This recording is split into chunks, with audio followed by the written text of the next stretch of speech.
I grew up here in Parksville. My childhood was wholesome, my house was stable, and my older sister has been my best friend since day one. I never heard my parents fight. So when they divorced, I got my first taste of heartache. I was 10, and I struggled right into my 20s navigating the divorce. God was never part of the conversation growing up. Faith wasn't modeled or discussed.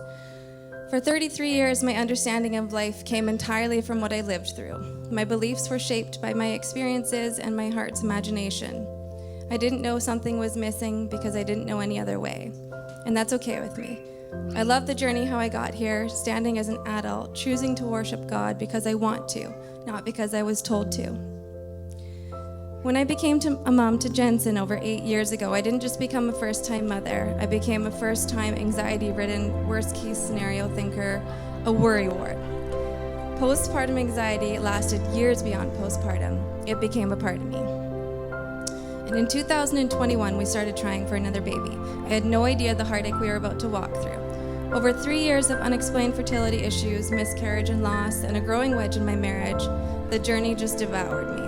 I let it become my entire identity. I walked around with a broken heart and wasted years feeling like what I already had wasn't good enough. Desperation charged at me from one direction, loneliness from another, and self-pity, victim mentality from yet another. So I was cornered into needing a new belief system. At the time, I started using phrases like, "the universe has my back," and "I trust the process of my life."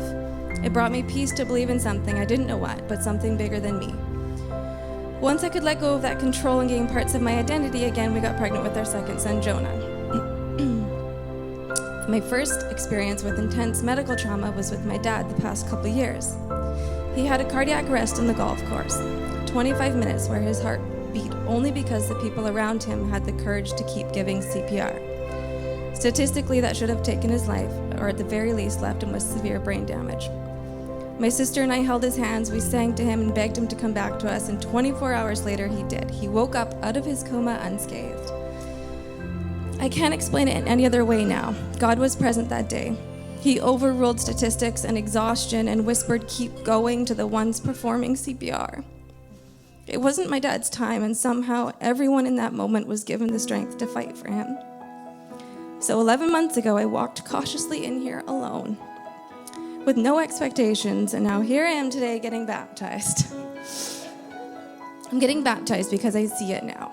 God has been so faithful my whole life.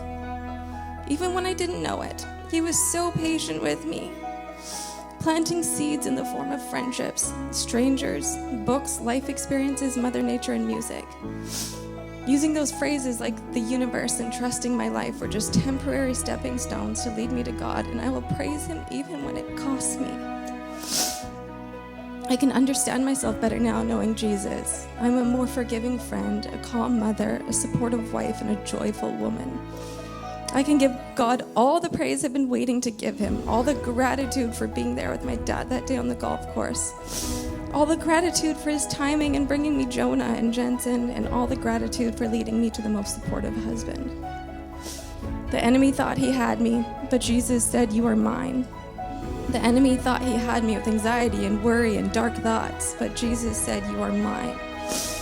The enemy thought he had me with loss and grief, but Jesus said, "You are mine." The enemy thought he had me, but Jesus said, "You are mine."